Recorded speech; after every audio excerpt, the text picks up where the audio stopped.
تو عمران خان نے کہا ان سے کہو وہ بالکل لکھ کے دے دیں، کہہ دیں، لکھ دیں یہ کہ مجھے عمران خان نے کہا تھا کہ جاؤ جا کے نعرے لگاؤ، میں نے بھیجا تھا۔ ان کی جان چھوٹ سکتی ہے تو وہ اپنی جان چھڑا لیں، مجھے ان سے کوئی شکوہ نہیں ہوگا۔ جب ان بچوں کی ماؤں نے یہ سنا تو انہوں نے کہا نہیں، ہم لیڈر کے خلاف ایسی جھوٹی بات نہیں لکھیں گے، ہم لکھ کے نہیں دیں گے۔ یہ لیڈر کہتا ہے تم چھوٹ جاؤ میں سہ لوں گا۔ آپ کو یاد ہوگا ایک دفعہ عمران خان گرے تھے اوپر سٹیج سے تو ان کی گردن میں کتنی شدید چوٹ آئی تھی۔ یہ لیٹے ہوئے جب انٹرویو دے رہے تھے تو یہ کہہ رہے تھے کہ میں یہ سوچتا ہوں کہ آنے والے وقت میں جو مہنگائی بڑھے گی، جو حالات خراب ہوں گے، میں تو سہ لوں گا، تم لوگ کیسے سہو گے؟ مجھے یہ فکر ہے تم کیسے سہو گے ان حالات کو۔ یہاں پہ پہچان ہوتی ہے کردار کی۔ دعا کیجئے اور کوشش کیجئے اور کھڑے رہیے، ڈٹ کے کھڑے ہوئیے کہ ہاں ہم عمران خان کے ساتھ کھڑے ہیں۔ اچھا دیکھیے، آج کے جو خراب حالات ہیں، کبھی کبھی خراب حالات بھی بہت اچھے حالات ہوتے ہیں۔ وہ بڑے بڑے حادثات جو ہوتے ہیں، بہت زیادہ خراب حالات جو ہوتے ہیں، وہ انسانی ذہن کو بدل دیتے ہیں اکثر۔ جو حالات آج ہیں، آج سے پہلے ایسے حالات نہیں تھے۔ ان شدید کرائسس میں سے بھی ہم کچھ اچھی چیزیں نکال سکتے ہیں، لوگوں کے ذہن بدل سکتے ہیں۔ پہلی دفعہ، یہ غور کی بات ہے، یہ تاریخ کی بات ہے، آپ دیکھ لیجئے، ریکارڈ چیک کر لیجئے، پہلی دفعہ یہ ہوا ہے کہ ISI کے گرد گھیرا تنگ ہوا ہے۔ 6 ججز نے کھل کے خط لکھا ہے کہ ہمارے ساتھ یہ کیا، ہماری ویڈیوز ایسے ایسے بنائیں، ہمارے اعضاء پہ کرنٹ ایسے ایسے دوڑائے، اور یہ روز ہمیں فون کرتے ہیں۔ یہ پہلی دفعہ ہوا ہے، پہلی دفعہ یہ ہمت ملی ہے، پہلی دفعہ یہ ان کے گرد گھیرا تنگ ہوا ہے۔ یہ جو آج تک لوگوں کو اٹھاتے رہے ہیں، اغوا کر دیتے ہیں، پھینک دیتے ہیں، پہاڑیوں سے نیچے پھینک دیتے ہیں، غائب کر دیتے ہیں، پہلی دفعہ ان کے لیے آواز اٹھی ہے۔ یہ ان کو ایسا نہیں کرنا چاہیے۔ اچھا، پہلی دفعہ آپ یہ دیکھیں کہ یہ جو بیکار لوگ ہیں، نون اور PPP، یہ لیڈر کیسے ایکسپوز ہو رہے ہیں، خود بخود ایکسپوز ہو رہے ہیں کہ ایک نکمہ کام بھی نہیں کیا انہوں نے اس 2.5 سال میں، شہباز شریف نے، نواز شریف، اور صرف ایک نیت ہے ان کی، اقتدار پہ قابض رہو، پیسے بناؤ۔ یہ ایکسپوز ہو رہے ہیں، بری طریقے سے ایکسپوز ہو گئے ہیں۔ میڈیا ایکسپوز ہو گیا کہ یہ کوئی پڑھے لکھے باضمیر لوگ نہیں ہیں، ان کا کوئی ضمیر نہیں ہے، ان کو ذرا سی دھمکی دیجئے اور ڈھیر سارے نوٹ دیجئے تو یہ آپ جو کہیں گے وہ دکھائیں گے۔ نہ ان میں جگر ہے، نہ تعلیم ہے، نہ ہمت ہے، نہ نیت ہے، نہ ارادہ ہے۔ یہ بیکار لوگ ہیں، یہ صرف جو ہے وہ کارخاندار ٹائپ کے بزنس والے لوگ ہیں۔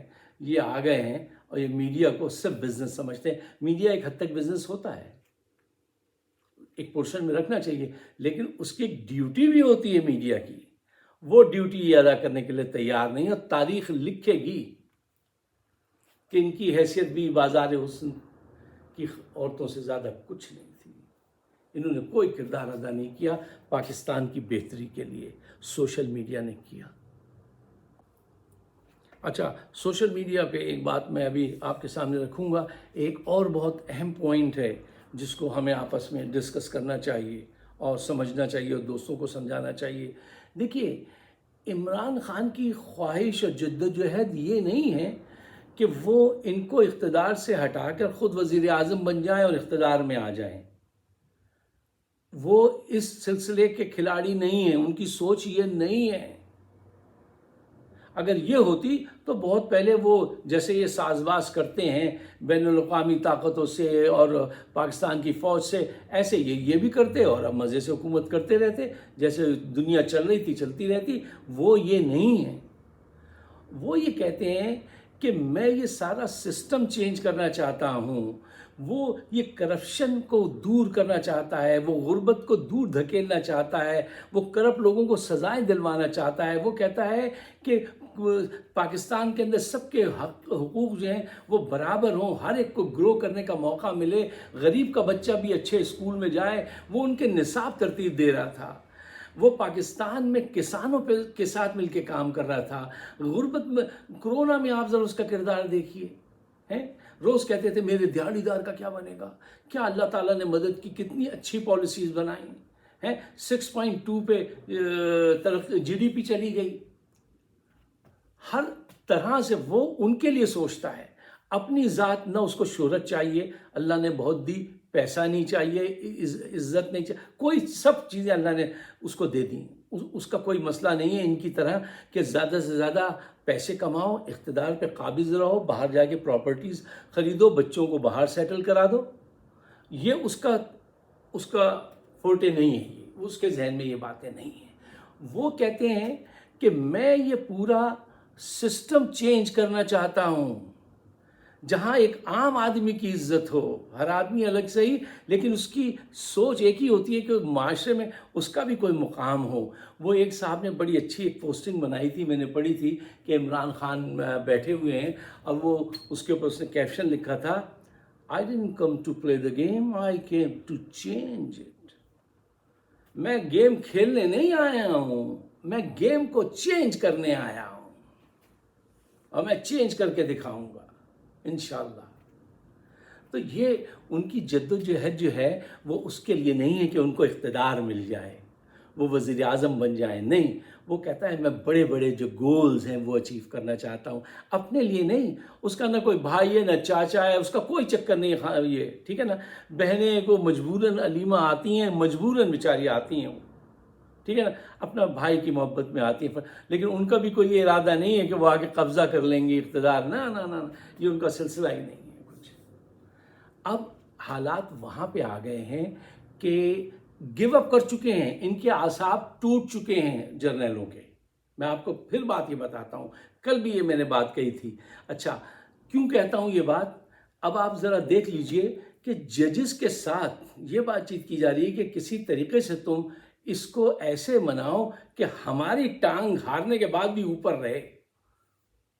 یہ وہ سوچے نا کہ دو پہلوان لڑے تو کہتے ہیں جب میں گر جاؤں تو بھی میری ٹانگ اوپر رکھ دینا، میں وہ نظر آؤں۔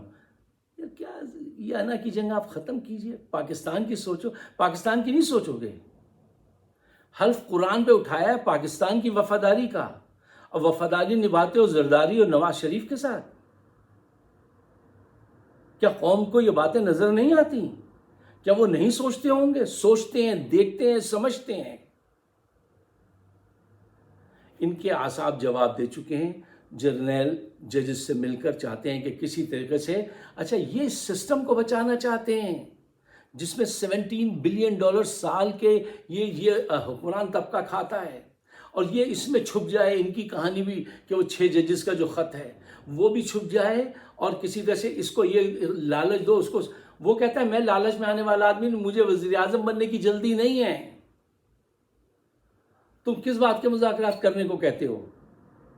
تم نے میرا سامان چھینا ہے، پہلے میرا سامان واپس کرو، پہلے ہماری الیکشن جو تم نے چھینا ہے وہ واپس کرو، پھر آؤ اس کے بعد بیٹھ کے بات کریں گے، دیکھیں گے تم کیا چاہتے ہو۔ یعنی کوئی آدمی آ کے آپ سے آپ کا پرس چھین لے اور کہے کہ اب تم مجھ سے پرس مت مانگو، میں پرس نہیں دوں گا، آؤ تم بات کر لو مجھ سے۔ کس بات کی بات کر لو بھائی؟ پرس واپس کرو، پھر بھی ہم سوچیں گے ہمیں تم سے بات کرنی چاہیے، نہیں۔ تو جرنیل کہتے ہیں میں ڈنڈے کے ذریعے اس کو دباؤں، رانا ثنا تم جو ہے مذاکرات کے چکر میں ان کو پھنساؤ، میڈیا تم اس کے خلاف جو ہے وہ کریکٹر اسیسینیشن کرو، یہ سب مل جل کر یہ گھالا میلا کر رہے ہیں، لیکن یہ زیادہ دیر چلے گا نہیں۔ کیوں؟ عوام سمجھ چکی، دیکھ چکی، اور اتنی اسٹیٹ فاسٹ عوام ہے ماشاءاللہ کہ آج تک کبھی ایسا نہیں دیکھا تھا کہ لوگ اس قدر مضبوطی سے کھڑے ہوں کسی لیڈر کے پیچھے۔ اور بین الاقوامی سطح پہ لوگ کہنے لگے ہیں اب کہ انف از انف، ان سے کہو بس کریں۔ اب بین الاقوامی پریشر ان کو مجبور کر رہا ہے، اوورسیز پاکستانیز ہم کتنے 30 کچھ بلین ڈالر کے ریمیٹنسز بھیجتے ہیں. آج عمران کی حکومت آئے ہم انشاءاللہ اس کو ڈبل کر سکتے ہیں اپنے ملک کے لیے, لیکن عمران کے کہنے پہ, ان کے کہنے پہ نہیں. اچھا آخری بات, جو سوشل میڈیا کو دبانے کی بات ہو رہی ہے, جس کے لیے یہ چائنا گئے تھے اور ایک بڑی کمپنی سے انہوں نے مذاکرات بھی کیے شہباز شریف نے کہ وہ فائر وال کھڑی کریں گے, وہ فلٹر کریں گے ساری ہماری چیزوں کو. بہت حد تک تو انہوں نے کیا ہے. میں اپنے پروگرام کو دیکھتا ہوں جو کافی اچھی اس پہ جاتے تھے پروگرام, اب وہ 4-5 پہ آ کے رک جاتے ہیں. کل ایک صاحب نے لکھا کہ میں شیئر کرنا چاہتا ہوں یوٹیوب سے آپ کی ویڈیو, لیکن شیئر نہیں ہو رہی. کوئی کہتا ہے آواز پوری نہیں آتی, کوئی کہتا ہے بار بار دوبارہ اسپن ہو جاتی ہے. طرح طرح کی چیزیں ہیں جو یہاں ٹائم ضائع ہوگا. بہرحال کوشش جاری رکھنی ہے, چاہیے کچھ بھی کر لیں. دیکھیے ہم پہ جو مان ہے نا کپتان کو, وہ بہت ہے. اس نے کہا یہ سوشل میڈیا میرے بچوں کی طرح ہے, میرے بیٹوں کی طرح ہے, ان کی حمایت سے جو ہے میرا پیغام بہت پہنچا ہے. اور اب ہماری سوچ جو ہے نا وہ یہی ہونا چاہیے کہ we can, we will, we must. ہم کر رہے ہیں, ہم کریں گے, اور ضروری ہے کہ ہم کریں. ہم دیکھیں گے, لازم ہے کہ ہم بھی دیکھیں. وہ کیا فیض صاحب نے کہا تھا, جب ظلم و ستم کے کوہ گراں روئی کی طرح اڑ جائیں گے, تو وہ ہم ہی لوگ ہیں. وہ تبدیلی ہم ہی سے آئے گی. اور ہمیں جس پہ ناز ہے کپتان کو, اس کو پیچھے نہیں ہٹنا ہے. کیوں؟ اب یہ طے کر لیا ہے کہ جو چاہے لگا دو ڈر کیسا. یہ بازی عشق کی بازی ہے.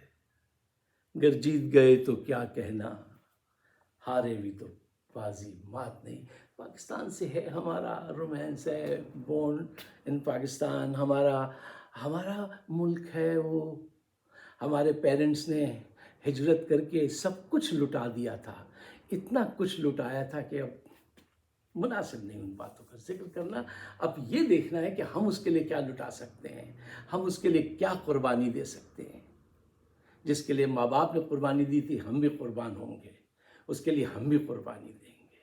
اگر آپ میرے خیالات سے اتفاق کرتے ہیں تو اس کو شیئر کیجئے, کپتان کے ساتھ کھڑے رہیے. وقت بہت قریب آ گیا ہے, ظالموں کے ظلم دی اخیر ہونے لگی ہے. اپنے خیالات سے مجھے کمنٹ سے ضرور نوازیے گا. آپ سب کا بہت بہت شکریہ. شب بخیر. Good night, good luck.